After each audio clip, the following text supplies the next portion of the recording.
भाई एक बात बता। इंडियन लेडीज़ अपनी सेक्स लाइफ डिस्कस करती हैं अपने दोस्तों के साथ? हाँ भाई, इंडियन लेडीज़ अपनी सेक्स लाइफ डिस्कस करती है अपने दोस्तों के साथ या रिलेटिव्स के साथ या कोई भी मतलब सोशल सर्कल में जान पहचान वाला हो, मतलब बेसिकली ट्रस्टेड इनफ, या अगर फैमिली से अगर प्रेशर बना दिया जाए तो हाँ होता है ना। हड़का के मम्मी पूछ देती है बच्चा क्यों हो रहा है, तो वैसे बोल देती है इनको होता ही नहीं है इनसे। वो मीम नहीं देखी, इनको आता ही नहीं है, इनसे होता ही नहीं है, इनको पढ़ी नहीं है, वही वाला कर देती है वो। कौन करता है ज़्यादातर? जनरली देखा जाए, अगर आप थोड़ा बहुत अगर कंजर्वेटिव फैमिली नहीं है तो क्लोज फ्रेंड्स के साथ कर देते हैं। बेस्ट फ्रेंड है, कॉलेज ऑफिस वाले एक दो क्लोज फ्रेंड है। रैंडम ग्रुप में नहीं करती, लेकिन सिर्फ ट्रस्टेड लोगों के साथ करती है। वो अलग बात है अगर बिल्कुल ही बेशर्म है तो पब्लिकली जाके बोल देगी हरामजादे का लड़ नहीं उगता। अर्बन मेट्रो सिटीज़ में ये चीज़ ज़्यादा कॉमन होती है। दिल्ली, बॉम्बे, बैंगलोर जैसे सिटीज़ में एक्सपोजर और कंफर्ट ज़्यादा होता है। स्मॉल टाउन्स में कम होता है पर ज़ीरो नहीं होता ऑलमोस्ट।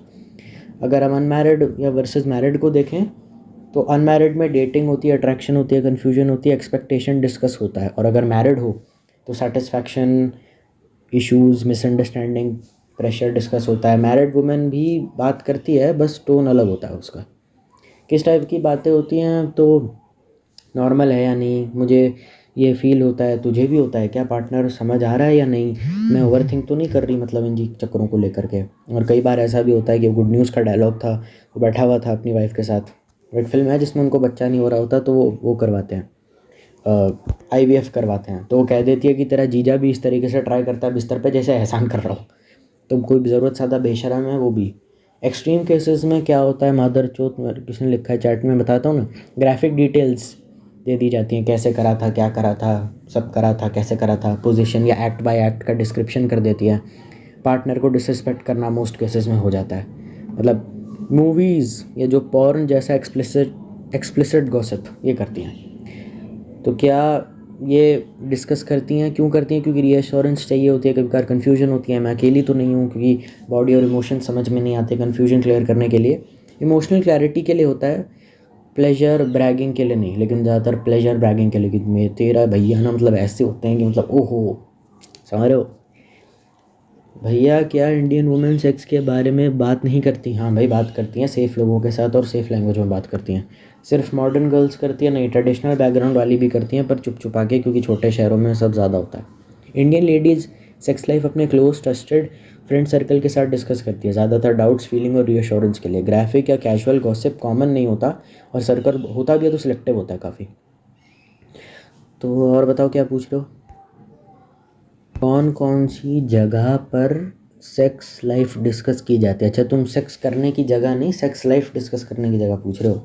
तो जितना मुझे लगता है कि गर्ल्स का, लड़की अपने कमरे में या स्लीप ओवर में जब होती है, जब प्राइवेसी हो, रात का टाइम हो, फ़ोन साइड में रखा हो, बात शुरू कर दे, तो सबसे कॉमन सेटिंग ये होती है। कॉलेज ऑफिस के बाद वाली जो चाय कॉफ़ी होती है, दो तीन क्लोज फ्रेंड्स को बुला लिया, कैजुअल टॉक हो रही है हम दोनों के बीच में, डायरेक्ट वर्ड्स नहीं, हिंट में, तू समझ रहा है ना टाइप बातें। लेट नाइट फ़ोन कॉल हो गया, वॉइस नोट हो गया, जब अकेली हो, पार्टनर से कन्फ्यूजन हो, फ्रेंड पे ट्रस्ट हो, आज कल बहुत कॉमन है। गर्ल्स ट्रिप हो या जब आउटिंग हो, ट्रूथ डेयर और सिचुएशन जब खेलते हैं, तो ट्रैवल में, होटल रूम में, सेफ एनवायरनमेंट में, नो फैमिली प्रेशर, यहाँ बातें थोड़ी ज़्यादा ओपन हो जाती है। बाथरूम में बालकनी टॉक हो जाती है। घर में प्राइवेसी अगर कम हो तो शॉर्ट हस्ट कॉन्वर्सेशन हो। स्मॉल टाउन्स में अभी भी होता है। व्हाट्सएप या प्राइवेट चैट में वन टू वन चैट होते हैं, इमोजीज या इनडायरेक्ट वर्ड्स का इस्तेमाल किया जाता है। स्क्रीनशॉट से का डर होता है, वो ड्रॉपलेट वाला इमोजी डाल देती है, वो लंबे केले वाला बैंगन वाला इमोजी डाल देती है, इसलिए सिर्फ ट्रस्टेड फ्रेंड के साथ होता है। मैरिड वुमेन तो किचन में या जब वॉक टाइम होता है उसका, तब किड्स या एल्डर्स से दूर एकदम, वॉक करने के टाइम में किचन का काम मैरिड वुमेन भी करती हैं, बस टोन थोड़ा मैच्योर होता है, क्योंकि उसका तो सब फाइनल रिजल्ट ही आ गया। मिक्स्ड ग्रुप में नहीं करा जाता कि औरतें चार बैठ के किसी का कर रही हैं डिस्कस, हाँ वो अलग बात है। ट्रूथ डेयर सिचुएशन खेल रही हैं, वो जो बचपन में खेलते थे ना, ट्रूथ डेयर की बोतल घुमाओ जिस पे लैंड करेगी, आपको ट्रूथ करना है, डेयर करना है, सिचुएशन करना है। फैमिली फंक्शन में नहीं होता, रैंडम ऑफिस इनके ग्रुप में नहीं होता, और पब्लिक और लाउड प्लेसेस में ये ज़्यादातर नहीं होता है। 90% नहीं होता, 10% हो जाता है अगर आप बिल्कुल ही कमीने किस्म की बीवी से प्यार करते हैं तो। हाँ, सेक्स लाइफ ज़्यादा प्राइवेट जगह पे होती है, होटल हो गया, रूम हो गया, लेट नाइट कॉल्स हो गए, क्लोज फ्रेंड्स हो गए, मीटअप हो गए, ट्रिप हो गए, क्वाइट मोमेंट्स हो गए। तो हाँ, अब क्या बोल सकते हैं। वर्स्ट केस सिनेरियो यार देखो, इसमें ये हो सकता है ट्रस्ट टूट जाना। फ्रेंड ट्रस्टेड थी पर बात आगे जाके लीक हो गई कि तुमने अपने पति की सेक्स लाइफ का बताया, उसने सब जगह फैला दिया, अपने दोस्त को सब जगह उसने भोंक दिया, या फिर अपनी गर्लफ्रेंड का या वाइफ का या बॉयफ्रेंड का उसने सब जगह, दोस्त ने जाके बखान कर दिया कि भैया से होता ही नहीं है। पर बात लीक हो गई, किसी और को बता दिया, इनडायरेक्टली हिंट दे दिया, बिट्रेयल और एम्बैरेसमेंट होती है, गॉसिप बन जाता है। बात थोड़ी सी इधर उधर हो गई, फिर स्टोरी बन गई, डिटेल्स एग्जैजरेट हो गई, किसी ने नमक मिर्च लगा के बोल दिया, तुमने तो कहा था इनका टाइम जल्दी ख़त्म हो जाता है, पता चला बाहर जाके बोल दिया कि इनको इरेक्टाइल डिसफंक्शन है। तो ऐसी हालत में अब समझाते फिर पूरी दुनिया को, नहीं नहीं ऐसा नहीं था, वो डिटेल अलग से मसाला डाल के ऐड कर दी गई, तो रेपुटेशन डैमेज हो गई। छोटे शहरों में तो बहुत गंदी तरीके से होती है। पार्टनर तक बात पहुंच गई, फ्रेंड ने गलत टाइम पर मेंशन कर दिया है, किसी कॉमन फ्रेंड के थ्रू पार्टनर काफ़ी इनसिक्योर होता है, हर्ट या एंग्री फील कर सकता है, क्योंकि मतलब कि क्यों प्राइवेट मोमेंट्स लीक कर रहे हो, या फिर कई बार ऐसा होता है कि इस गधे से होता नहीं है। क्योंकि अगर सोचो ना, तुम अपने बंदा है बंदी की कह रहे हो कि बस बेड पे बहुत गंदा है, और वो बात उस तक पहुंच जाती है, तो वो उसको ट्रस्ट इश्यूज़ हो जाएंगे कि जो बातें तुम अपने दोस्तों से कह सकते हो मुझसे क्यों नहीं कह सकते। अभी क्या बोले, अब पति पत्नी के रिश्ते में जब तक दोस्ती नहीं है तब तक वो चलेगा ही नहीं। कंपैटिबिलिटी ना हो, तलाक हो जाता है, अब लोगों को समझ नहीं आती। ठीक है, जब पार्टनर तक बात पहुंच जाए, जजमेंट या शेमिंग हो सकती है। फ्रेंड सीक्रेटली जजमेंटल निकली, ये ज़्यादा है, ये नॉर्मल नहीं है, इसका छोटा है, लंबा है, बहुत जल्दी उतर गई तेरे ऊपर से। सेल्फ डाउट और गिल्ट डेवलप हो सकता है। कंपैरिजन का प्रेशर, मेरे साथ तो ऐसा नहीं होता, मेरे वाले मेरी वाली तो बड़ी अच्छी है, मेरा पार्टनर बेटर है। अननेसेसरी कंपैरिजन तो डिससेटिस्फैक्शन आ जाती है। स्क्रीनशॉट या चैट का भी मिसयूज़ हो जाता है, प्राइवेट चैट का स्क्रीनशॉट ले लिया जाता है गलती से या जानबूझ करके, परमानेंट डिजिटल फुटप्रिंट बन सकता है। इमोशनल मैनिपुलेशन कर सकते हैं, कोई फ्रेंड एडवाइस के नाम पे कंट्रोल करने लगे, मैं ही सही बोल रही हूँ, तुम गलत हो, उसको करो जैसा मैं कह रही हूँ, डोमिनेट करो बेड पे आज भाभी जी को। हाँ, रिलेशनशिप में लॉन्ग टर्म इम्पैक्ट भी इसके काफ़ी गंदे हो सकते हैं। ओवर शेयरिंग की आदत लग जाएगी, पार्टनर से ज़्यादा फ्रेंड पे रिलाई करने लग जाओगे, तो कम्युनिकेशन कम हो जाता है कपल के बीच में। तो मेंटल स्ट्रेस या रिग्रेट भी हो जाता है, बाद में लगे यार ये बात बतानी नहीं चाहिए थी, ओवर थिंकिंग हो जाती है, एंजाइटी हो जाती है, पीस ऑफ माइंड की माँ बहन हो जाती है। एक्सट्रीम केसेस है, बहुत कम है लेकिन सीरियस है। ब्लैकमेल टाइप सिचुएशन भी आ सकती है, पब्लिक ह्यूमिलिएशन हो सकती है, वर्क प्लेस या फैमिली तक बात पहुंच जाना। रेयर होता है पर पॉसिबल है जब सर्कल ही नीच पने से भरा हो। How to discuss your partner sex life. ठीक है, सबसे ज़्यादा क्या शेयर करना चाहिए रिलेटिवली होता है, फीलिंग्स शेयर करो। कंफ्यूज्ड हूँ, सेटिस्फाइड नहीं फील कर रही, नॉर्मल है या नहीं, ये सब पूछो। और उनसे बात करो जो जनरली कमिटेड हो, या फिर कोई बड़ी बुजुर्ग औरतें भी बात कर सकती हो, या देवरानी जेठानी, कोई भी ऐसी मैरिड विद किड्स हो। इमोशनल डाउट शेयर करो, जनरल प्रॉब्लम शेयर करो। कम्युनिकेशन स्ट्रेस या मिसमैच होना चाहिए, क्या कभी भी शेयर नहीं करना चाहिए एग्जैक्ट डिटेल, कब करा, कहाँ करा, कैसे करा, पार्टनर की वीकनेस या प्राइवेट हैबिट्स क्या हैं, मैसेजेस, फोटोज़ या स्क्रीनशॉट जो नंगे पुंगे उसने भेज दिए थे। कंपैरिजन, मेरा वाला पार्टनर का अच्छा नहीं है बेड पे, तुम्हारा वाला अच्छा है, ये ईजिली चीज़ें मिसयूज़ हो सकती हैं और दिमाग का भुसड़ा हो सकता है। कैसे पहचान करें फ्रेंड ट्रस्टवर्दी है या नहीं। ट्रस्टवर्दी फ्रेंड के साइंस होते हैं, तुम्हारी बात रिपीट नहीं करती, एडवाइस देती है, जज नहीं करती, तुम्हारे पार्टनर को इंसल्ट नहीं करती, तुम्हारी बात सुन के काम रहती है, तुम्हारी बाउंड्रीज़ को रिस्पेक्ट करती है। ठीक है, और रेड फ्लैग्स, और बता भैया ने क्या करा, ऐसा वाला क्यूरियोसिटी गलत है। दूसरों की प्राइवेट बातें तुम्हें बताती है, ये भी थोड़ा डरावना मुझे लगता है, क्योंकि तुम्हारी भी लीक कर सकती है आगे जा कर के अगर तुमने कुछ बता दिया तो। हर बात पे स्ट्रॉन्ग जजमेंट पास कर देती है कि दुनिया ऐसी, समाज ऐसा, तुम्हारा भी कैरेक्टर जज कर सकती है पीठ पीछे, और तुम्हारी बात पे गॉसिप करने की उसकी गंदी आदत हो, और स्क्रीनशॉट लेने की उसकी काफ़ी गंदी आदत हो। अगर बात लीक हो जाए तो ऐसे में पैनिक नहीं करना चाहिए, घबराहट सिचुएशन और बिगड़ती है। पहले फैक्ट्स क्लियर करो, किसने बताया, कहाँ तक बात गई, सोर्स को डायरेक्टली कन्फ्रंट करो, काम टोन में, एक्यूजेशन नहीं, क्लैरिटी मांगो, मैंने ट्रस्ट किया था, क्लियरली बोलो। एग्रेशन से कुछ सॉल्व नहीं होता, पार्टनर से ऑनेस्ट रहो अगर ज़रूरी हो। शॉर्ट होना चाहिए, फैक्चुअल एक्सप्लेनेशन होनी चाहिए, ओवर डिटेलिंग अवॉइड करो, रिस्पॉन्सिबिलिटी लो, ब्लेम गेम नहीं। सर्कल श्रिंक कर दो, इंट्रोवर्ट हो जाओ, फ्रेंड से डिस्टेंस बनाओ, फ्यूचर में शेयरिंग लिमिट रखो या स्ट्रॉन्ग बाउंड्रीज रखो। सेल्फ केयर करना ज़रूरी है, गिल्ट और शेम में मत जाओ, गलती से सीखो, मूव ऑन करो। एक्सट्रीम केसेस में स्क्रीनशॉट या ब्लैकमेल टाइप सिचुएशन आ सकते हैं, तो किसी बड़े बुजुर्ग का लीगल हेल्प या प्रोफेशनल सपोर्ट या पार्टनर से लेने से बिल्कुल ही मत हिचकिचाओ। फीलिंग शेयर करो, डिटेल नहीं। इसमें लड़कियां क्या करती हैं, लड़के क्या गलतियां करते हैं सेक्स लाइफ डिस्कस करने में, कपल्स के बीच बाउंड्री कैसे सेट करें, इंडियन माइंडसेट में हेल्दी प्राइवेसी का क्या मतलब होता है। तो सबसे गलती लड़के करते हैं, तू मेरी है वाली सोच, पार्टनर की प्राइवेसी को कंट्रोल समझना, फ्रेंड से बात मतलब बेट्रेयल मान लेना, इनसिक्योरिटी और फाइट्स हो सकती हैं आपके बीच में, कंपैरिजन मोड ऑन हो जाता है, मुझे कम उसको ज़्यादा है, उसको ज़्यादा मुझे कम क्यों बोला, मेरे बारे में क्या बोला, ओवर थिंकिंग से ट्रस्ट टूट सकता है। और डिफेंसिव या गुस्सा हो जाना, सीधा लड़ना, अल्टीमेटम दे देना, पार्टनर चुप हो जाता है, प्रॉब्लम सॉल्व नहीं होती। डिटेल्स मांगना, एग्जैक्टली क्या डिस्कस हुआ, कब, कैसे, किसने किया, ये इंटरोगेशन लगता है। खुद शेयर करना, पार्टनर को मना करना, लड़के के फ्रेंड्स के साथ ब्रैग करना, पार्टनर को जज करवाना, डबल स्टैंडर्ड या रिजेंटमेंट आ सकता है। कामली सब सुनो, इंटेंट समझो, फीलिंग्स पे फोकस रखो, डिटेल्स पर नहीं। बाउंड्री सेट कैसे करें, क्या शेयर होगा? फीलिंग्स कर दो शेयर, कन्फ्यूजन शेयर कर दो, exact details not at all. किसी से शेयर नहीं होगा, मतलब मैक्स 1 से 2 ट्रस्टेड फ्रेंड, रैंडम सर्कल से तो कभी नहीं, स्क्रीनशॉट कभी मत लेना। फाइट के गुस्से में शेयरिंग कभी मत करना, काम स्टेट में ही बात करना। पार्टनर की रिस्पेक्ट करना, पार्टनर को डिमेन या कंपेयर मत करना, मेरा पार्टनर बेकार है टाइप कभी बात मत करना। इंडियन माइंडसेट में हेल्दी प्राइवेसी का मतलब शादी डेटिंग के बाद सब शेयर होना चाहिए, बिल्कुल गलत बात है। I don't know whether that's true और नॉट। प्राइवेसी मतलब कुछ छुपाना। प्राइवेसी मतलब मेंटल अगर स्पेस है, अगर प्राइवेसी मेंटल स्पेस से आ रही है तो ठीक है। ट्रस्ट अगर रिस्पेक्टफुल डिस्टेंस प्लस ऑनेस्टी से आ रहा है तो आप कर सकते हैं। सोसाइटी जजमेंट हो सकती है, लेकिन इसलिए सिलेक्टिव शेयरिंग मैच्योरिटी है, नॉट सेक्रेटरी, मतलब नॉट सेकेंडरी। नहीं करना तो you can completely avoid. Lies, double life और गिल्ट बेस्ड सोसाइटी या अनहेल्दी प्राइवेसी होती है। हेल्दी प्राइवेसी मतलब पार्टनर को बेसिक क्लैरिटी दे देना, फ्रेंड्स को लिमिटेड इन्फो देना, खुद के लिए सेफ स्पेस क्रिएट करना। इंडिया में क्या लोग ग्रुप सेक्स करते हैं, स्विंगर टाइप है? भगवान नहीं भाई। हाँ कुछ लोग करते हैं, पर बहुत लिमिटेड नीश सर्कल्स में, या मेन स्ट्रीम कॉमन बिल्कुल नहीं है। मतलब बशर्ते अगर तुम फ्लैट में हो और तुम 4 दोस्त हो और तुमने रशियन बुला लिया, अब चारों मिल करके बारी बारी से पूरी रात के लिए बुला लेते हैं। पूरी रात के लिए उसको बुला लिया, अब 2-2 घंटे की बारी में एक जना एक एक करके जाता रहता है। एक मोहित ने 2 घंटा पी ली, राहुल ने 2 घंटा पी ली, स्नेहा ने 2 घंटा पिलवाई, ऐसा चलता रहता है। मतलब स्नेहा अगर लेस्बियन निकली तो ऐसा चलता रहता है। हाँ, और या फिर बहुत सारे लोग सीधा गैंग बैंग भी कर देते हैं दोस्तों के साथ, लेकिन बहुत रेयर है। Majority Indian monogamous relationship prefer करते हैं, लेकिन जो बढ़ता जा रहा है पॉलीगैमी की ओर बढ़ता जा रहा है। ग्रुप सेक्स और स्विंगिंग 1 से 2% लोगों तक लिमिटेड होता है। मतलब मोस्टली लोग सिर्फ सुनते हैं, करते नहीं हैं। Urban plus high privacy circles में, ज़्यादातर मेट्रो सिटीज़ के प्राइवेट डिस्क्रीट सर्कल्स में लोग जिनके पास प्राइवेसी, मनी और एक्सपोजर होता है, पब्लिक या ओपन कल्चर नहीं करते।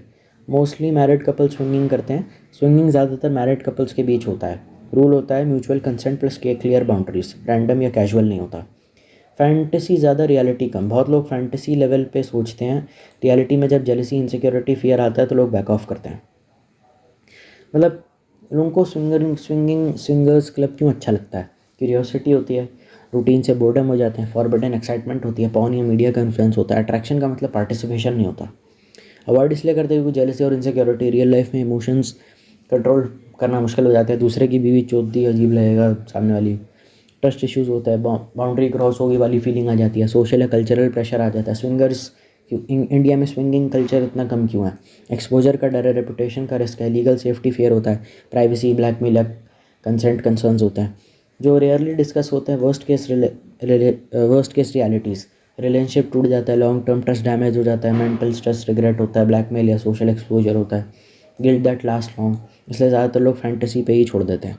Group sex, swinging in India दोनों सेम है, में इलीगल लेबल नहीं होता बाय डिफ़ॉल्ट। मतलब लोगों को गलत नहीं लगता, मतलब लोग करना चाहते हैं तो कर सकते हैं, पर कंसेंट, प्राइवेसी और लॉज का रिस्क हमेशा होता है। इसलिए लोग एक्सट्रीमली कॉशियस होते हैं या अवॉइड करते हैं। उनको टेंशन इस बात की कोई साले पकड़ेगा तो जूता मारेंगे। मतलब ग्रुप सेक्स नहीं करना चाहिए। Monogamy is the best, to be really honest. पर जिनको करना है वो साले सब करेंगे, वो सुनेंगे भी नहीं किसी की। डू कपल्स मैरिड और unmarried play 18+ to third air when alone at home? हाँ भाई करते हैं, ये तो सबसे ज़्यादा कॉमन चीज़ है। मैरिड हो या अनमैरिड, दोनों टाइप के कपल जब घर पे अकेलापन, डिस्कम्फर्ट, ट्रस्ट होता है तब करते हैं। यस, कुछ कपल 18+ टू थर्ड एयर करते हैं, लेकिन सब नहीं। एक प्राइवेट म्यूचुअल कंफर्ट पर डिपेंड करता है। ज़्यादा कौन करता है? अनमैरिड कपल, क्योंकि शादी हुई नहीं है, नई नई लड़की लड़का मिला है तो अट्रैक्शन ज़्यादा होती है, ज़्यादा कॉमन होता है। Curiosity, flirting, ice breaking, mostly light या प्लेफुल ही करते हैं। मैरिड कपल होता है पर लेस फ्रीक्वेंट होता है, क्योंकि रूटीन ब्रेक है, फन है, बॉन्डिंग है, पर कंट्रोल या रिस्पेक्टफुल बाउंड्रीज़ में ज़्यादातर लोग करते हैं। लोग क्यों करते हैं? क्योंकि आइस ब्रेक हो जाती है, शर्म, ऑकवर्डनेस कम होती है, कम्युनिकेशन हो जाती है, फीलिंग बोलना ईजी होता है, फन एंड नॉवेल्टी, रूटीन से ब्रेक आ जाता है, इमोशनल क्लोजनेस, हंसी मजाक का बॉन्ड स्ट्रॉन्ग हो जाता है। ये गेम का नाम है, गेम का मतलब एक्सप्लिसिट या प्रेशर नहीं है। हेल्दी कपल्स कंसेंट क्लियर रखते हैं, नो नो एक्सेप्ट करते हैं, बाउंड्रीज पहले से ही सेट कर देते हैं। हाँ, कोई प्रॉब्लम फोर्स करे, जेलस, इनसिक्योरिटी ट्रिगर हो जाए, अगर लिमिट्स क्लियर हों तो, अगर एक पार्टनर कंफर्टेबल ना हो तो ऐसे में गेम बंद कर देना बेस्ट होता है। सब कपल्स करते हैं, सिर्फ वही कंफर्ट जिन और ट्रस्ट होता है। 18+ का मतलब एक्सप्लिसिट होता है, ज़रूरी है नहीं, ज़रूरी नहीं है, मोस्टली सजेस्टिव या प्लेफुल या ग्राफिक भी नहीं हो सकता। गेम सिर्फ तब फन होता है जब दोनों को मज़ा आ रहा हो। अब 18+ हो या ना हो, मेरे से कोई मतलब नहीं। सेक्स लाइफ को एक्साइटिंग करने के लिए क्या एलिमेंट्स ऐड करते हैं लोग पोजीशन के अलावा? एंटिसिपेशन, पहले से एक्साइटमेंट बनाना, सडन नहीं, स्लो बिल्डअप। दिन में थोड़ा फ्लर्टिंग, टीजिंग, हिंट, आज रात टाइप सस्पेंस बनाते हैं। दिमाग जब वेट करता है, एक्साइटमेंट डबल हो जाती है। इन्वायरमेंट या मूड बनाते हैं, soft lighting, clean comfortable room, music या silence, phone silent. Same act पर इन्वायरमेंट अलग, लाइट्स चेंज कर दी, रोज़, चॉकलेट, स्ट्रॉबेरीज़ वगैरह का इस्तेमाल करके थोड़ा, है ना। और ऑयल भी ले लेते हैं लोग बहुत सारे मसाज के लिए, नेकेड मसाज। कम्युनिकेशन भी करते हैं, सबसे कम अंडररेटेड ये चीज़ है, क्या पसंद है क्या नहीं, ऐसा अच्छा लगेगा टाइप फीडबैक, बिना जज करे सुनना। लोगों को लगता है कि टॉकिंग बोरिंग है, पर एक्चुअली इंटीमेसी इससे बढ़ती है। स्लो पेस एंड पॉजेस, हमेशा जल्दी ख़त्म करना, कम करना ज़रूरी नहीं है। बीच बीच में रुकना, होल्ड करना, eye contact, touch without rushing. Slow emotions से कनेक्शन डीप होता है। टच वैरायटी, सिर्फ एक जगह, एक ही कुछ प्राइवेट पार्ट्स में नहीं। जेंटल टच करते हैं, फर्म होल्ड करते हैं, लाइट प्रेशर दोनों करते हैं। हाथों पे, आर्म्स पे, शोल्डर्स पे, बैक का यूज़, बॉडी के अलग सिग्नल्स एक्टिवेट होते हैं इससे। रोल प्ले भी कर लेते हैं कुछ लाइट या रिस्पेक्टफुल, लो फैंटेसी लेवल पे। एक्टिंग नहीं, बस मूड स्विचिंग। पहले बाउंड्रीज क्लियर कर लेते हैं, ये माइंड को रूटीन से बाहर निकालता है। छोटी छोटी चेंजेस कर लेते हैं, टाइम चेंज कर लेते हैं कि सुबह नहीं करेंगे, रात में करेंगे, या रात से सीधा मॉर्निंग सेक्स करेंगे। म्यूज़िक चेंज कर देते हैं, रूम का सेटअप चेंज कर देते हैं, आउटफिट या लुक चेंज कर देते हैं। दिमाग नोवेल्टी को एक्साइटमेंट समझता है। छोटे छोटे चेंजेस इमोशनल इंटीमेसी हाई कर देते हैं। सेक्स के अलावा बात करते हैं, हंसी मजाक करते हैं, केयर एंड रीअश्योरेंस देते हैं। Emotional bond better physical experience देता है। आफ्टर केयर बहुत ज़्यादा इंपॉर्टेंट है। कडल करते हैं, टॉक करते हैं, समय बिताते हैं, ट्रस्ट बढ़ता है और नेक्स्ट टाइम की एक्साइटमेंट भी। प्रेशर रूल कुछ नहीं होता, परफॉर्मेंस का स्ट्रेस नहीं होता, परफेक्ट होने का प्रेशर नहीं रखते, रिलैक्स माइंड रखते हैं तो परफेक्ट होता है। कॉमन मिस्टेक्स जिनसे दिक्कत हो जाती है, सिर्फ चौदम पट्टी पे फोकस, कंपैरिजन करना पॉन पे और देखना रियल लाइफ, तो बहुत ही चुट गया है मामला। जल्दी जल्दी ख़त्म करना, पार्टनर के सिग्नल्स को इग्नोर करना, और इतना डम्ब होना कि समझ में नहीं आ रहा, जबकि हरामी एक नंबर के हैं। सेक्स बॉडी से स्टार्ट होता है पर एक्साइटमेंट दिमाग में आती है, इसलिए सिर्फ पोजीशन चेंज करना काफ़ी नहीं होता। तो ठीक है, क्या ही बोल सकते हैं इस पर। भाई बेस्ट म्यूज़िक बता दे सेक्स के लिए। भाई देखो, बेस्ट म्यूज़िक अगर आपको सेक्स के लिए चाहिए तो सोल म्यूज़िक लगाना या फिर स्लो रिदम एंड बेस लगाना। काम डीप कनेक्शन चाहिए जब अच्छे से आपको करना है, चौदम पट्टी में धम धम धम नहीं करना है। स्लो स्मूथ इमोशनल म्यूज़िक, क्योंकि बीट स्लो होती हैं तो बॉडी नेचुरली रिलैक्स हो जाती है। सॉफ्ट वोकल्स, डीप बेस, लो टेम्पो टाइप म्यूज़िक। भैया बताओ, gym relationship with testosterone and sex life. Gym क्या होता है, मतलब जिम का रिलेशनशिप टेस्टोस्टेरोन या सेक्स लाइफ का क्या रिलेशन है? जिम टेस्टोस्टेरोन बढ़ाता है क्योंकि हैवी स्ट्रेंथ ट्रेनिंग होती है, वेट से बॉडी का टेस्टोस्टेरोन रिलीज़ होता है स्पेशली स्क्वाट्स में, डेडलिफ्ट में, बेंच प्रेस में, पुलअप्स में। ये एक्सरसाइजेज लार्ज मसल्स यूज़ करती हैं तो हार्मोन रिस्पॉन्स स्ट्रॉन्ग देता है। टेस्टोस्टेरोन के बढ़ने से सेक्स लाइफ में क्या होता है, डिज़ायर इंप्रूव होती है, एनर्जी ज़्यादा होती है, कॉन्फिडेंस बेटर रहता है, इरेक्शन की क्वालिटी सपोर्ट होती है इनडायरेक्टली, या वाया ब्लड फ्लो या मूड। जिम वायाग्रा नहीं है पर नेचुरल बेस स्ट्रॉन्ग करता है आपका। स्लीप और जिम गेम चेंजर होता है। जिम के बाद डीप स्लीप आती है, डीप स्लीप में टेस्टोस्टेरोन सबसे ज़्यादा बनता है। पुअर स्लीप, लो टेस्टोस्टेरोन, चाहे जिम हो या नहीं, क्योंकि ओवर जिम से नुकसान क्या होता है, अगर आप रोज़ हैवी वर्कआउट करोगे और रेस्ट ना के बराबर करोगे, कैलोरीज प्रोटीन कम लोगे और स्ट्रेस हाई रहेगा, तो कोलेस्ट्रॉल बढ़ता है, तो टेस्टोस्टेरोन डाउन हो जाता है। तो बैलेंस काफ़ी ज़रूरी है। HIIT से क्या होता है? अच्छा, HIIT high intensity interval training होता है। शॉर्ट बर्स्ट और बहुत इंटेंस एक्सरसाइज, फिर थोड़ा रेस्ट। एग्जांपल, 30 सेकंड का स्प्रिंट करा, 30 सेकंड की वॉक करी, 20 सेकंड के बर्पीस करे, 40 सेकंड का रेस्ट लिया, मतलब 10 से 25 मिनट में टोटल आपका काम हो गया। HIIT टेस्टोस्टेरोन पे कैसे काम करता है? शॉर्ट टाइम में हार्मोनल स्पाइक आ जाता है, growth hormone plus testosterone boost होता है। फैट लॉस काफ़ी जल्दी होता है, फैट कम और टेस्टोस्टेरोन हाई हो जाता है। तो बेली फैट कम होने से एस्ट्रोजन कम होता है मेन में। HIIT का सेक्स लाइफ पर इफेक्ट क्या होता है? स्टेमिना इंप्रूव होता है, ब्लड सर्कुलेशन बेटर रहती है, एनर्जी हाई रहती है, कॉन्फिडेंस बूस्ट होता है, सेक्स के लिए एंड्योरेंस बेटर होती है। देखो, जिम वेट्स हैं, टेस्टोस्टेरोन बिल्ड करते हैं, मसल्स और स्ट्रेंथ बढ़ता है, लेकिन आप खाली HIIT पे फोकस करें तो फैट चलता है और स्टैमिना और हार्मोन सेंसिटिविटी इंप्रूव होती है। दोनों अगर आप कंबाइन कर देंगे तो बेस्ट रिजल्ट रहेगा। दोनों में से अच्छा कौन है बुरा कौन है वो नेवर एंडिंग डिबेट है, और वो उसमें मुझे पढ़ना नहीं है, आपकी रिक्वायरमेंट पे है। देखो, 2-3 दिन वेट ट्रेनिंग कर लीजिए, 1-2 दिन HIIT कर लीजिए, उसके बाद 1-2 दिन का रेस्ट या लाइट वॉक कर लीजिए। अगर जिम है तो जिम आपका, अगर सिर्फ जिम या सिर्फ HIIT आप कर रहे हैं तो आपका आपके ऊपर है, आपको कभी भी कर सकते हैं अपने कंफर्ट के हिसाब से। जो ज़्यादातर गलतियां करते हैं, सिर्फ कार्डियो कर लेते हैं, ट्रेडमिल पे घंटों भागते रहते हैं, या ओवर HIIT रोज़ कर लेते हैं, या जिम के बाद जंक फूड खाना, स्लीप सैक्रिफाइस करना। जिम टेस्टोस्टेरोन का इंजन है, HIIT उसका टर्बो है, लेकिन बिना और रेस्ट के न्यूट्रिशन दोनों ही टट्टी चीज़ें हैं, कुछ फ़ायदा नहीं करने से। Gym weight training testosterone naturally बढ़ाता है और सेक्स लाइफ को सपोर्ट करता है, जबकि HIIT फैट कम करने या स्टेमिना और हार्मोनल रिस्पॉन्स में इंप्रूव होता है। दोनों के बैलेंस करने से मतलब जेट इंजन बन जाता है और परफॉर्मेंस नेचुरली बेटर होती है।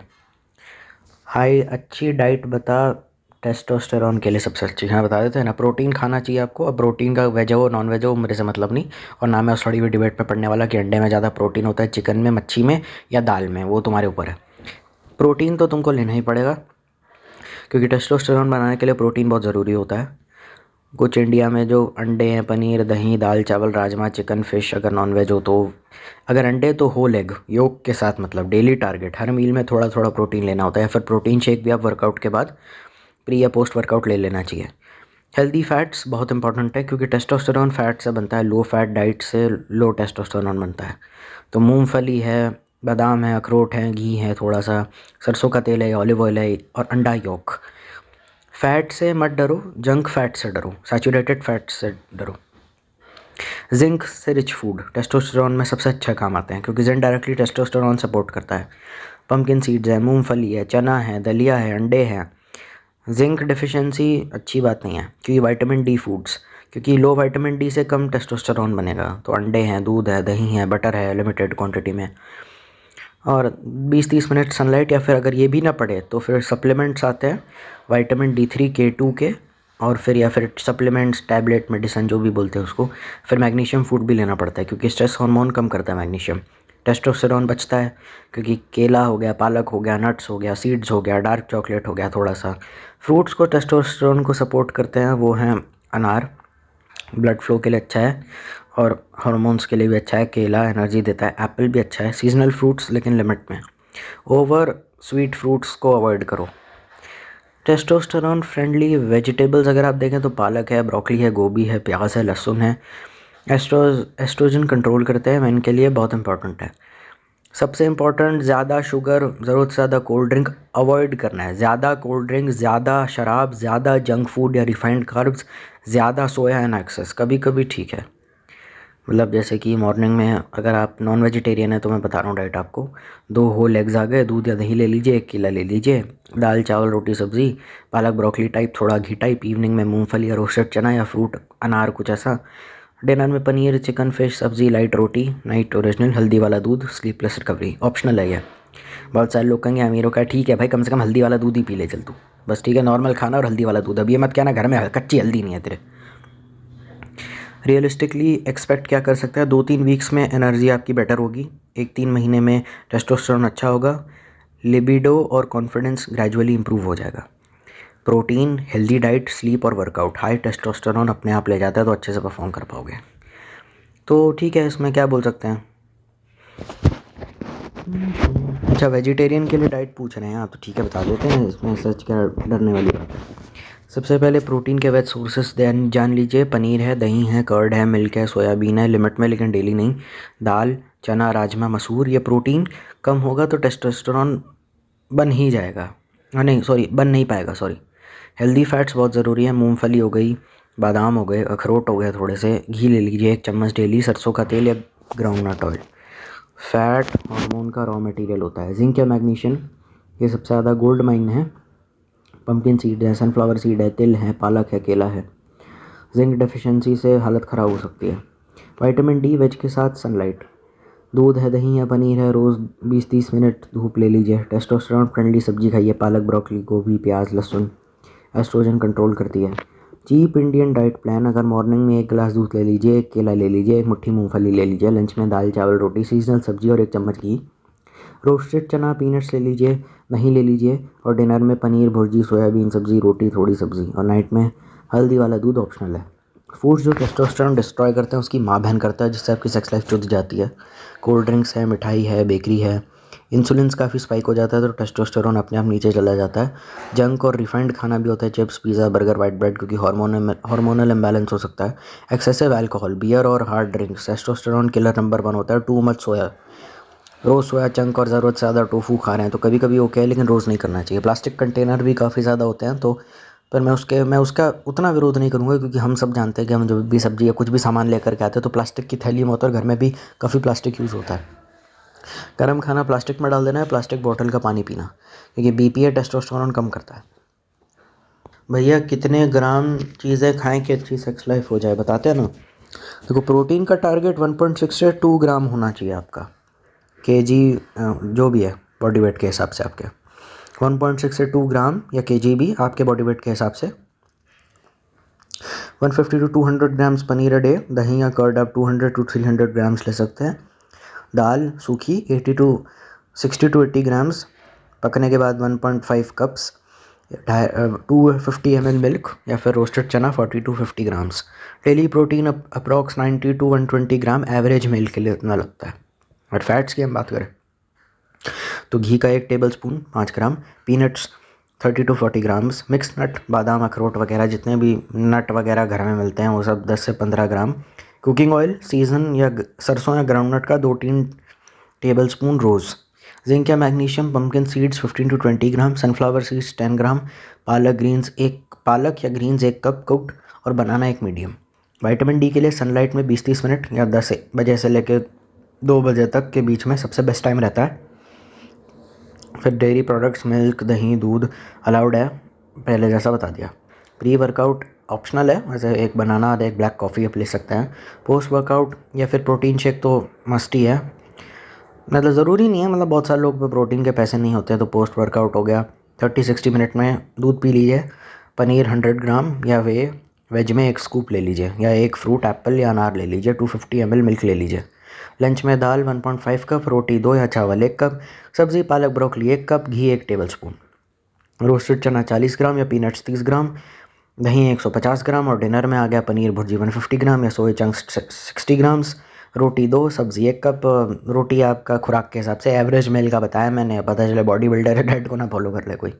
हल्दी वाला दूध 200 ml optional, plus sleep support में हेल्प करता है।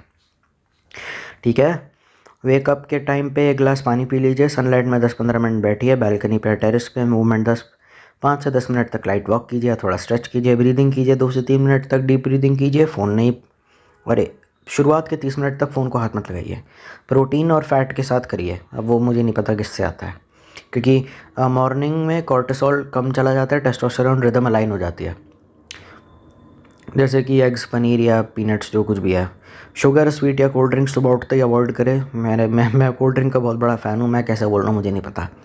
जंक या अल्ट्रा प्रोसेस्ड फूड से थोड़ा दूर रहिए, एक्सेस अल्कोहल से थोड़ा दूर रहिए, प्लास्टिक में गर्म करने से थोड़ा दूर रहिए, और लेट नाइट स्क्रीन बिंज करना स्लीप किलर से थोड़ा दूर रहिए, क्योंकि आपके टेस्टोस्टेरोन को अगर बढ़ाया भी है तो नीचे गिर जाएगा। 2-3 वीक्स के अंदर एनर्जी अच्छी रहेगी, मूड बेटर रहेगा। 2-4-6 वीक्स में लिबिडो इम्प्रूव होगा। 8 से 12 हफ्तों में टेस्टोस्टेरोन सपोर्ट या नोटिसेबल लगेगा। ठीक है, समझ गए? बताओ भाई, और क्या सवाल है? आयुषी पूछ रही है, all products we discuss so far myth versus reality बताओ। और सबसे ठीक है बताता हूँ। सबसे पहला तो वायग्रा का है। वायग्रा, सुहागना, पेनिग्रा, मैन फोर्स जो भी है, वायग्रा सेक्स ड्राइव बढ़ाता है, मिथ है। वायग्रा लेने से बिना अराउजल के भी इरेक्शन हो जाता है। यंग लोगों के लिए बेस्ट परफॉर्मेंस बूस्टर है। वायग्रा सेक्स से ज़्यादा प्लेजरेबल हो जाता है। वायग्रा डिज़ायर नहीं, सिर्फ इरेक्शन स्टेबिलिटी देता है। अराउजल ज़रूरी नहीं है, बिना टच ऑन के नहीं होता, मतलब ब्लड फ्लो तो बढ़ाता है आपका। यंग हेल्दी लोगों के लिए ज़रूरी नहीं है, प्लेजर और ऑर्गेजम सेम रहता है, बस इंटरप्शन कम होता है, मतलब जल्दी से खड़ा हो जाएगा। बेस्ट यूज़ जब इरेक्शन टिका नहीं या एंजाइटी हो। अवॉइड जब नेचुरल इलेक्शन ऑलरेडी स्ट्रॉन्ग हो। शीलाजीत, मिथ। शिलाजीत नेचुरल वायग्रा है। शिलाजीत लेने से तुरंत इरेक्शन स्ट्रॉन्ग हो जाता है। शिलाजीत इरेक्टाइल डिसफंक्शन क्योर करता है। शिलाजीत सप्लीमेंट है, मेडिसिन नहीं। डायरेक्ट इरेक्शन या ब्लड फ्लो पे काम नहीं करता। एनर्जी स्टेमिना रिकवरी को लॉन्ग टर्म सपोर्ट करता है। फटीग है, वीकनेस है, लो एनर्जी है, तब इस्तेमाल करो। Avoid expectation instant sex performance के लिए बिल्कुल नहीं। अब आ जाता है मेन सुहागरात वाली चीज़ पे, हल्दी वाला दूध। हल्दी दूध सेक्स पावर बढ़ाता है, ये मिथ है। हल्दी दूध नेचुरल वायग्रा, ये भी मिथ है। हल्दी का दूध स्ट्रेस कम करता है और स्लीप इंप्रूव करता है। बेटर स्लीप से बेटर टेस्टोस्टेरोन बनता है और नींद भी अच्छी आती है, तो इरेक्शन पे डायरेक्ट इफेक्ट नहीं देता। रिकवरी स्लीप या स्ट्रेस पे काम आता है, सेक्स ड्रग पे काम नहीं आता। देखो सप्लीमेंट्स हैं, D3 है, जिंक है, अश्वगंधा है। सप्लीमेंट्स लेने से टेस्टोस्टेरोन तुरंत बढ़ेगा, एक टैबलेट सब फिक्स कर देगी, ये मिथ है। सप्लीमेंट्स डेफिशिएंसी फिक्स करते हैं, रिजल्ट वीक्स या मंथ्स में आता है। टेस्टोस्टेरोन सपोर्ट होता है, इंस्टेंट स्पाइक नहीं होता। लो टेस्टोस्टेरोन है, पुअर डाइट है, स्ट्रेस ज़्यादा है। एक्सपेक्टिंग वाइग्रा टाइप इफेक्ट अगर आप करते हो कि सप्लीमेंट खाने से आ जाएगा, तो नहीं आएगा। जिम और वेट ट्रेनिंग में सिर्फ जिम जाने से टेस्टोस्टेरोन डबल हो जाता है। कार्डियो यूजलेस है, ज़्यादा जिम मतलब ज़्यादा सेक्स पावर, ये मिथ है। रियलिटी क्या है, हैवी वेट्स टेस्टोस्टेरोन सपोर्ट करते हैं। Over gym plus low sleep testosterone की मां बहन कर देता है। बैलेंस काफ़ी ज़रूरी है। 3-4 दिन वेट्स और उसके बाद रेस्ट। वर्स्ट सबसे ज़्यादा घटिया चीज़ क्या है, डेली हैवी वर्कआउट और कोई रेस्ट नहीं। बेस्ट तो ये है 3-4 दिन वेट्स और थोड़ा आराम। अब HIT को लेकर सबसे बड़ा मिथ क्या है, HIT अकेले टेस्टोस्टेरोन बना देता है। रोज़ HIT करना बहुत अच्छा है, सबसे गलत बात। HIT फैट कम करता है, हार्मोन बैलेंस करता है और इम्प्रूव करता है। डेली HIT से कॉर्टिसोल बढ़ सकता है। 1 से 2 बार एक हफ्ते में कंबाइन कर दो वेट के साथ। टेस्टोस्टेरोन के लिए diet low fat diet best है, मिथ है सबसे बड़ा। सिर्फ प्रोटीन काफ़ी है या फ्रूट से टेस्टोस्टेरोन गिर जाता है, मिथ है। रियलिटी क्या है, टेस्टोस्टेरोन फैट से बनता है, प्रोटीन प्लस हेल्दी फैट दोनों ज़रूरी है। एक्सेस शुगर या जंक रियल किलर्स है। पनीर, दाल, घी, नट, सीड्स बेस्ट है। वर्स्ट है शुगर, अल्कोहल या जंक। अगर इरेक्शन आ जाता है तो वाइग्रा क्यों लें, ज़रूरत नहीं है, सिर्फ प्रॉब्लम हो तो ही ले सकते हैं। सिंगल लोग वाइग्रा यूज़ करते हैं, हाँ इरेक्टाइल डिसफंक्शन हो तो मास्टरबेशन के लिए भी यूज़ कर लेते हैं। नेचुरल वाइग्रा अच्छा है या मेडिसिन वाला। नेचुरल ऑलवेज बेस्ट है, क्योंकि मेडिसिन सिर्फ सपोर्ट के लिए होता है। जिम छोड़ दूँ अगर सेक्स पावर चाहिए, नहीं, जिम सेक्स पावर का ही बेस होता है। शीलाजीत प्लस सप्लीमेंट्स मतलब वाइग्रा जैसा रहेगा क्या, नहीं, अलग काम करता है, अलग स्पीड होती है। 80% सेक्स परफॉर्मेंस प्रॉब्लम्स और दिमाग के लाइफस्टाइल पे बेस्ड होता है। 20% सिर्फ एक्चुअल मेडिकल इरेक्टाइल डिसफंक्शन के लिए होता है। पहले स्लीप लीजिए, अच्छी डाइट लीजिए, जिम करिए और स्ट्रेस कम कीजिए, फिर सप्लीमेंट्स लास्ट ऑप्शन मेडिसिन रहता है। नेचुरल लाइफस्टाइल फाउंडेशन है सेक्स का, सप्लीमेंट्स खाली सपोर्ट करते हैं। Viagra is like a backup जब ज़रूरी हो, समझ गए। मिथ वर्सेस रियलिटी बता फर्स्ट टाइम सेक्स का, स्नेहा ने पूछा है। ये स्नेहा फिर आ गई। पहली बार परफेक्ट होता है, पहली बार ऑकवर्ड होते हैं, नर्वस होते हैं, थोड़े क्लमजी होते हैं। परफेक्ट सिर्फ मूवीज़ में दिखाया जाता है, क्योंकि पता ही नहीं कहाँ क्या करना है, कुछ समझ ही नहीं आता। बहुत पेन होता है पहली बार में। पेन मैंडेटरी नहीं है, पर ज़्यादातर होता है जब नर्वसनेस ज़्यादा हो, रशिंग हो या रिलैक्सेशन या कम्युनिकेशन कम हो। गाय को तुरंत सब आता होना चाहिए, ऐसा नहीं है। कोई नेचुरली एक्सपर्ट नहीं होता। लर्निंग प्लस कंफर्ट से सब बेटर होता है सेक्स में, क्योंकि आपने कभी किया नहीं, आपने खाली पॉर्न में देखा है। लड़की को सिर्फ लड़के के थ्रू ही प्लेजर मिलता है, नहीं, प्लेजर कम्युनिकेशन कंफर्ट और पीस से आता है, एक्ट से नहीं आता है। फर्स्ट टाइम में ऑर्गेज़म ज़रूर होता है, नहीं ऐसा नहीं है। बहुत लोगों को फर्स्ट टाइम ऑर्गेज़म नहीं होता, नॉर्मल है, प्रेशर लेने की ज़रूरत नहीं है। ज़्यादा टाइम चलाना ही सक्सेस है, अच्छा, ज़्यादा टाइम घुसाना ही सक्सेस है। फर्स्ट टाइम में टाइमिंग इरेगुलर होती है, क्योंकि कनेक्शन ज़्यादा इंपॉर्टेंट है ड्यूरेशन से। कॉन्डम से फील बिल्कुल ख़राब हो जाता है, नहीं, थोड़ी डिफरेंस हो सकती है, पर सेफ्टी ज़्यादा इंपॉर्टेंट है। कॉन्डम आते ही फील बेटर होता है। वर्जिन होने का पता तुरंत चल जाता है, कोई मेडिकल स्टैंप नहीं लगाता। Body reaction person to person बहुत ज़्यादा वेरी करती हैं। अगर एक्साइटमेंट कम हो तो कुछ गलत है, नहीं, नर्वसनेस एक्साइटमेंट को टेम्परली मास्क कर देती है। सेफ इन्वायरमेंट से एक्साइटमेंट आती है। फर्स्ट टाइम के बाद सब स्मूथ हो जाता है, मिथ है, क्योंकि रियलिटी में कंफर्ट किसी को भी मल्टीपल टाइम्स के बाद बिल्ड होता है। फर्स्ट टाइम सिर्फ स्टार्टिंग पॉइंट है। नर्वस होना नॉर्मल है, बिल्कुल नॉर्मल है। अगर इरेक्शन रिस्पॉन्स परफेक्ट ना हो तो नॉर्मल है, एंजाइटी कॉमन है। अगर पेन या डिस्कम्फर्ट हो तो धीरे धीरे कीजिए, बंद कर दीजिए, कम्युनिकेट कीजिए।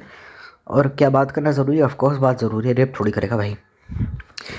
अच्छा बताओ, हाँ, मेरे हस्बैंड बहुत इंट्रोवर्ट हैं, तो क्या उनके लिए कुछ एडवाइस आप दे सकते हैं? देखो, सबसे बड़ा मिथ ये है कि अगर आपकी नई शादी हुई और आपके हस्बैंड इंट्रोवर्ट है तो आप ये गलत सोचती हैं कि इंट्रोवर्ट लोग या सेक्स में वीक या बोरिंग होते हैं। इंट्रोवर्ट ऑब्जर्वेंट होते हैं, सेंसिटिव होते हैं और अटेंटिव होते हैं। ये क्वालिटी सेक्स में बहुत बड़ा एडवांटेज प्ले करती है। लाउड होना ज़रूरी नहीं है कि बिल्कुल एम ही ठोक ठाक देने वाला पर्सनालिटी रखना ज़रूरी नहीं है कि अच्छा सेक्स हो जाएगा। इंट्रोवर्ट्स को इनिशिएट करना नहीं आता है, ऐसा कुछ नहीं है। इंट्रोवर्ट वर्बल से ज़्यादा नॉन वर्बल होते हैं। वो एक्शन, टच और टाइमिंग से इनिशिएटिव लेते हैं, बस शो ऑफ नहीं करते। ओवर थिंकिंग सेक्स ख़राब कर देते हैं। ओवर थिंकिंग सिर्फ पहली बार होती है। जैसे ही सेफ्टी ट्रस्ट फील होता है, इंट्रोवर्ट्स डीपली प्रेजेंट हो जाते हैं। ओवर थिंकिंग केयर का साइन है, इनकॉम्पिटेंस का नहीं। इंट्रोवर्ट्स को ज़्यादा नर्वसनेस होती है, ऐसा कहीं नहीं लिखा है। हाँ, नर्वसनेस तो होती है फर्स्ट टाइम कर रहे हो, पर एक कनेक्शन बिल्ड होने के बाद फास्ट सेटल भी हो जाती है। नर्वसनेस मतलब होती है जब अनफेमिलियर सिचुएशन में, not lack of desire. Introverts को कम्युनिकेशन प्रॉब्लम होती है। इंट्रोवर्ट्स मीनिंगफुल कम्युनिकेशन पसंद करते हैं, शायद करें शायद ना भी करें। आई एम नॉट सेइंग कि इंट्रोवर्ट सुपीरियर है, एक्सट्रोवर्ट नीचे है। वो शोर कम, क्लैरिटी ज़्यादा रखते हैं। ठीक लग रहा है ना बोलना वीकनेस नहीं है, स्ट्रेंथ है। इंट्रोवर्ट्स को फैंटेसी या डिज़ायर कम होती है, ऐसा नहीं है। इंट्रोवर्ट के पास रिच फैंटेसी वर्ल्ड होता है, वो बस सब कुछ शेयर नहीं करते जब तक ट्रस्ट ना हो। अगर फर्स्ट टाइम साइलेंट रहा तो कुछ गलत है, ये भी बहुत बड़ा मिथ है। साइलेंस इंट्रोवर्ट के लिए कंफर्ट जोन होता है, ज़्यादा बोलना ज़रूरी नहीं, प्रेजेंस काफ़ी है। इंट्रोवर्ट पहले सेफ्टी ढूंढते हैं, जब सेफ्टी मिलती है तो बॉडी रिलैक्स होती है, रिलैक्स बॉडी से बेटर रिस्पॉन्स दे पाएगा बेड पे। इंट्रोवर्ट्स क्वालिटी पे फोकस करते हैं, स्लो पेस, डिटेल्स पे ध्यान देते हैं। पार्टनर के लिए सिग्नल्स पढ़ना या फर्स्ट टाइम को ज़्यादा कंफर्टेबल बना देते हैं। सबसे ज़्यादा इफेक्ट उनको प्रेशर करता है, परफॉर्म करना है माइंडसेट, कंपैरिजन से एंजाइटी। अगर मैं ज़्यादा बात ना कर पाऊँ तो क्या होगा? नॉर्मल, प्रेजेंस प्लस केयर काफ़ी है आपके लिए। अगर रिस्पॉन्स परफेक्ट ना हो, एंजाइटी कॉमन है, कंफर्ट से सेटल हो जाएगी। अगर मुझे स्लो चाहिए तो हेल्दी है, रशिंग किल्स कंफर्ट, तो इसमें ऐसा कुछ गलत नहीं है। ओ भाई, अब क्या बोलते बोलते पारस कह रहा है best solution for most problems faced while sex. अरे हाँ, बताता हूँ ना। पहला तो नर्वसनेस से एंजाइटी, फारस भाई जैसा हमने बताया। ओवर थिंकिंग, परफॉर्मेंस का प्रेशर, बॉडी का रिस्पॉन्स उतना अच्छा नहीं कर पाया, मैं अपना 100% नहीं दे पाया। धीरे धीरे स्टार्ट कीजिए, जल्दबाजी मत कीजिए। डीप ब्रीदिंग करिए 2-3 मिनट में। एक्सपेक्टेशंस कम रखिए और फोकस कीजिए कंफर्ट पे, आउटकम पे नहीं। एंजाइटी दिमाग का इशू है, बॉडी का नहीं। इरेक्शन का इशू आ जाता है, इनकन्सिस्टेंसी आ जाती है, आता है पर टिकता नहीं है। स्ट्रेस के साथ वीक हो रहा है तो प्रेशर हटाओ, स्लीप इंप्रूव करो, अल्कोहल कम करो, रेगुलर वर्कआउट करो, और अगर फ्रीक्वेंट हो तो डॉक्टर से बात कर सकते हो, क्योंकि टेम्प्रेरी इशू लाइफस्टाइल है। अगर रिपीटेड इशू मेडिकल चेक बन जाता है।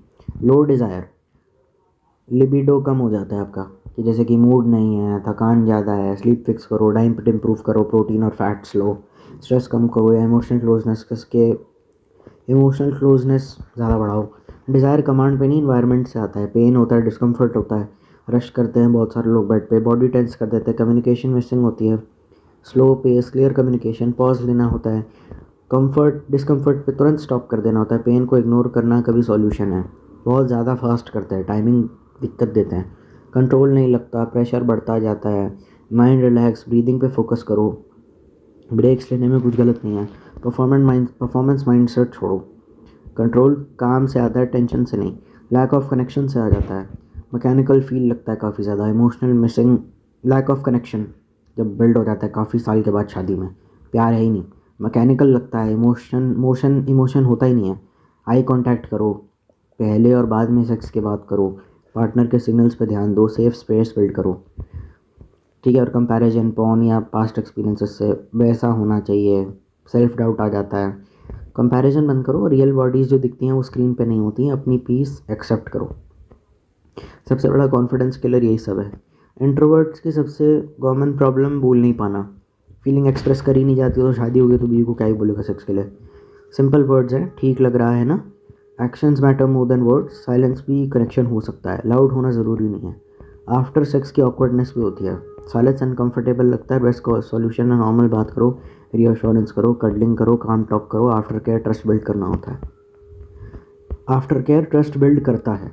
एक्सपेक्टेशन भी मिसमैच होती है, ज़्यादा एक्सपेक्ट करता है, दूसरा स्लो चाहता है, एक ज़्यादा एक्सपेक्ट करता है। पहले से एक्सपेक्टेशन डिस्कस कर लो, आज मूड कैसा है टाइप वाली बात करो। एडजस्टमेंट म्यूचुअल होनी चाहिए। एजम्पशंस प्रॉब्लम क्रिएट करते हैं। Tell me the different type of Viagras और प्रोज एंड कॉन्स बताओ उनके। हाँ ठीक है, बताते हैं ना। SIDENAFIL sildenafil, Viagra, Suhagra, Penegra, कवेत्रा, Cenforce most common ED medicine आती हैं। इनके फ़ायदे क्या होते हैं? 30 से 60 मिनट में काम शुरू हो जाता है, इरेक्शन को स्टेबल रखता है, अफोर्डेबल जेनेरिक्स ईजीली मिलते हैं। नुकसान इनके होते हैं, हैवी खाना, अल्कोहल से इफेक्ट हो जाता है, हेडेक होता है, फ्लशिंग कॉमन होती है, शॉर्टर विंडो 4-6 घंटे में ख़त्म हो जाता है, बीपी ड्रॉप हो जाता है, सिवियर हेडेक्स होते हैं वर्स्ट के सिनेरियो में, चेस्ट पेन होता है, हार्ट पेशेंट्स में सबसे ज़्यादा डेंजरस होता है, साइकोलॉजिकल डिपेंडेंसी हो जाता है, बिना इसके होगा ही नहीं। टाडालाफिल मतलब Vidalista, Tadalista, Cialis type long acting ED medicine होती हैं। इफेक्ट 24 to 36 आवर्स तक होती हैं। प्लान्ड वाली फीलिंग नहीं आती, स्पॉन्टेनिटी होती है। फूड से कम इम्पैक्ट होता है क्योंकि बैक पेन या मसल पेन हो सकता है। इफेक्ट ज़्यादा देर तक, साइड इफ़ेक्ट्स भी ज़्यादा देर तक। प्रोलॉन्ग्ड लो बीपी होता है, सिवियर मसल बैक पेन होता है। गलत कॉम्बो हार्ट मेड्स पे सीरियस रिस्क दे सकता है। ठीक है, VARDNAFIL विलित्रा मतलब जैसा ये थोड़ा डिफरेंट रिस्पॉन्स है क्योंकि थोड़ा ज़्यादा स्ट्रॉन्गर फील होता है कुछ लोगों में। साइडेनाफिल से कम फूड इफेक्ट सम केसेस में। अवेलेबिलिटी लिमिटेड है, साइड इफ़ेक्ट्स बहुत ज़्यादा हैं। हार्ट रिदम इश्यूज़ कर सकते हैं और विजन भी डिस्टर्बेंस हो सकती है। Avanafil, Avana, super Avana fast acting newer drug है, 15 से 30 मिनट में काम करती है, शॉर्टर एक्सपोजर टाइम होता है। इंडिया में लिमिटेड अवेलेबिलिटी और कॉस्ट ज़्यादा है। डिजीनेस हो सकती है, बीपी इश्यूज़ हो सकते हैं, लिमिटेड डेटा हो सकता है, मिसयूज़ रिस्की हो सकता है। कॉम्बिनेशन पिल्स भी होता है, ये होता है जब सब मिला दिया जाए। ये है साइडनाफिल, डेपोक्सीटाइन एंड टेडाफिल, डेपोक्सेटाइन सब मिल जाता है, जब सब मिला देते हैं, 3-4 एक साथ ले लेते हैं। ईडी और प्री मैच्योर इजैकुलेशन हो जाती है। 2 प्रॉब्लम्स, एक पिल से कन्वीनियंस दिक्कत हो जाती है काफ़ी ज़्यादा, साइड इफ़ेक्ट्स का रिस्क डबल हो जाता है, हर किसी को ज़रूरत नहीं। वर्स्ट केस सिनेरियो होता है, नौजिया होती है, एंजाइटी होती है, बीपी ड्रॉप हो जाता है, सेरोटोनिन रिलेटेड साइड इफ़ेक्ट्स होते हैं, विदाउट नीड लेने पर हैवी डिस्कम्फर्ट हो जाता है, हार्ट अटैक का रिस्क आ जाता है वर्स्ट केस में। हार्ट या बीपी के पेशेंट को very low BP specially alcohol या नाइट्रेट्स के साथ आ जाता है। विजन और हेयरिंग इश्यूज़ आ जाते हैं, रेयर होता है पर सीरियस होता है। बहुत लंबा इरेक्शन इमरजेंसी वाला, मतलब 2 दिन तक पेट के बल नहीं लेट पाए, तरह की दिक्कत हो जाती है। मेंटल डिपेंडेंसी, कॉन्फिडेंस सिर्फ पिल लेने पे। देखो बेस्ट चॉइस है, ओकेजनल प्रॉब्लम है तो साइडेनाफिल, लॉन्ग विंडो चाहिए तो टाडालाफिल, फास्ट चाहिए तो अवनाफिल, डॉक्टर की गाइडेंस पे। Daily use without a need avoid करो, हाई डोज से स्टार्ट मत करो, अल्कोहल के साथ बिल्कुल मत लो, बिना डॉक्टर एडवाइस हार्ट या बीपी इश्यूज़ में बिल्कुल नहीं लेना चाहिए। ठीक है, साइडनाफिल फास्ट है, अफोर्डेबल है। टेडाफिल लॉन्ग एक्टिंग है। वर्देनाफिल, अवनाफिल स्पेसिफिक केसेस के लिए होते हैं। सबके प्रोस कॉन्स अलग अलग है और वर्स्ट केस तब होता है जब बिना मेडिकल नीड के हाई डोज या हार्ट या बीपी इश्यूज़ के साथ मिसयूज़ होता है। Viagra type medicine support tools हैं, बूस्टर्स नहीं। प्रॉब्लम के हिसाब से सही टाइप लेना, सही डोज लेना बिना प्रॉब्लम के मिसयूज़ वर्स्ट आउटकम्स ला सकता है। ठीक है भाई, एक बात बता, पेनिस इनलार्जमेंट ऑयल क्या होता है, क्या करता है और डिफरेंट टाइप ऑफ ऑयल क्या होते हैं? पेनिस इनलार्जमेंट ऑयल क्या होता है? यूजली हर्बल या आयुर्वेदिक या कॉस्मेटिक ऑयल्स होते हैं जिन्हें आयुर्वेद से तैयार किया जाता है, बस और कुछ नहीं कि इससे साइज़ बढ़ा देंगे। रियलिटी कोई भी ऑयल परमानेंट साइज़ इंक्रीज़ नहीं करता। ऑयल लगा और पेनिस का लंड बड़ा हो जाएगा टैबलेट खाने से, पता नहीं। पेनिस का साइड जेनेटिक और ब्लड फ्लो पर डिपेंड करता है, जेनेटिक्स पे। ऑयल से बोन्स या टिश्यू ग्रो नहीं होता है। पर ये ऑयल्स करते क्या हैं? Skin care and massage lubrication में काम आ जाता है, स्किन स्मूथ करते हैं, ड्राइनेस या इरिटेशन कम होती है, मसाज इजीली हो पाता है, टेम्परेली ब्लड फ्लो बूस्ट होता है, मसाज से ब्लड फ्लो थोड़ा इंक्रीज़ होता है, इरेक्शन के टाइम फुलनेस थोड़ी बेटर लग सकती है, टेम्परेरी फील, परमानेंट साइज़ नहीं, सेंसिटिविटी एंड कंफर्ट आ जाती है। कुछ ऑयल से नर्व्स रिलैक्स होती हैं, टच कंफर्ट लगता है, कॉन्फिडेंस एंड प्लेसिबो इफेक्ट होता है। रेगुलर मसाज और बिलीफ से कॉन्फिडेंस बेटर होता है, कॉन्फिडेंस से परफॉर्मेंस बेटर लग सकती है। मतलब कोकोनट ऑयल भी आप यूज़ कर सकते हैं, बेस्ट नेचुरल लूब्रिकेंट है, स्किन हाइड्रेशन और मसाज के लिए सेफ़ है। साइज़ इंक्रीज़ नहीं होगा पर कंफर्ट और स्मूथनेस सही रहेगा। आलमंड ऑयल है, स्किन नरिशमेंट के लिए, ड्राइनेस रिड्यूस करता है, जेंटल मसाज करता है, स्किन हेल्थ इंप्रूव करता है और साइज़ चेंज करता है। झूठ है। ऑलिव ऑयल ठीक है मॉइस्चराइजिंग या मसाज ऑयल के लिए, ब्लड फ्लो थोड़ा इंप्रूव कर सकता है मसाज से, परमानेंट एनलार्जमेंट नहीं करेगा। सेसमी ऑयल, तिल का तेल, आयुर्वेदिक मसाज और वार्मथ इफेक्ट के लिए सही रहता है, रिलैक्सेशन और सर्कुलेशन सपोर्ट है, साइज़ नहीं बढ़ता। Castor oil thick massage oil है, स्किन कंडीशनिंग के लिए है। टेम्पररी स्वेलिंग फील हो सकती है, कभी मत करना मसाज तो बिल्कुल नहीं। हर्बल एनलार्जमेंट ऑयल, देखो क्लेम करते हैं कि इंचेस बढ़ा देंगे, परमानेंट ग्रोथ कर देंगे, पर रियलिटी क्या है, कोई साइंटिफिक प्रूफ नहीं है। कभी कभी स्टेरॉइड्स या केमिकल मिक्सड होते हैं। स्किन इरिटेशन, एलर्जी या बर्न्स का रिस्क हो सकता है। ब्लाइंडली ट्रस्टिंग एड्स को अवॉइड करो। स्किन एलर्जी हो सकती है, रैश हो सकता है, बर्निंग सेंसेशन हो सकती है, नर्व सेंसिटिविटी इश्यूज़ हो सकती हैं, साइकोलॉजिकल डिपेंडेंस हो सकती है। बिना ऑयल के साला होगा ही नहीं और पैसे तो फूके ही जाएंगे। बेटर सेक्स लाइफ है तो ऑयल से बेटर क्या करें, रेगुलर एक्सरसाइज करो, अच्छी नींद लो, स्ट्रेस कम करो, कॉन्फिडेंस और कम्युनिकेशन पे काम करो, पेल्विक फ्लोर एक्सरसाइजेस वो वाली करो, कीगल्स, KEGELS, रेगुलर एक्सरसाइज और ब्लड फ्लो भी करना पड़ेगा। मतलब ठीक है, समझ गया ना क्या बोल रहा है। विटामिन और मिनरल सप्लीमेंट क्या फ़ायदे हैं उनके सेक्स के अलावा? मैं जिम जाता हूँ, अच्छा ठीक है। विटामिन D3, वैसे ये सारे विटामिन सेक्स लाइफ में बहुत अच्छा रोल प्ले करते हैं, पर इनके बिना चौदम पट्टी के अलावा क्या इसमें मदद करते हैं वो बताता हूँ। गूगल भी आप कर सकते हैं, पर चलिए कोई दिक्कत नहीं। D3 तो विटामिन D3 बोन स्ट्रॉन्ग करता है, इम्यूनिटी इंप्रूव करता है, मूड स्विंग या डिप्रेशन कम करता है, मसल स्ट्रेंथ बढ़ाता है, जॉइंट पेन कम करता है। लो D3 थकान, लो मूड या वीक इम्यूनिटी करती है। जिंक, सेक्स के अलावा इसके फ़ायदे क्या होते हैं, इम्यून सिस्टम स्ट्रॉन्ग करता है, वूंड हीलिंग तेज़ करता है, स्किन हेयर हेल्थ बेटर करता है, एक्ने कम हो सकता है, ब्रेन फंक्शन सपोर्ट करता है। जिंक डेफिशिएंसी में बार बार बीमार पड़ता है, कॉमन है। मैग्नीशियम है, नींद गहरी और अच्छी आती है, मसल क्रैम्प्स कम होते हैं, एंजाइटी या स्ट्रेस कंट्रोल होता है, बीपी रेगुलेशन में हेल्प करता है, माइग्रेन की फ्रीक्वेंसी कम करता है, स्ट्रेस रिलीफ मिनरल बोला जाता है। विटामिन बी कॉम्प्लेक्स ये भी अच्छा रहता है, एनर्जी प्रोडक्शन बढ़ाता है, थकान और वीकनेस कम करता है, ब्रेन एंड मेमोरी सपोर्ट करता है, नर्व्स को हेल्दी रखता है, हेयर फॉल स्लो हो जाता है। विटामिन बी कम हो तो lazy plus brain fog feel होता है। अश्वगंधा सेक्स के अलावा क्या करता है, स्ट्रेस और एंजाइटी कम करता है, स्लीप क्वालिटी अच्छी करता है, फोकस एंड कंसंट्रेशन इंप्रूव करता है, फिजिकल रिकवरी बेटर होती है, ओवरऑल स्टैमिना इंक्रीज़ करता है, ऑफिस स्ट्रेस मेंटल ओवरलोड के लिए काफ़ी अच्छा है।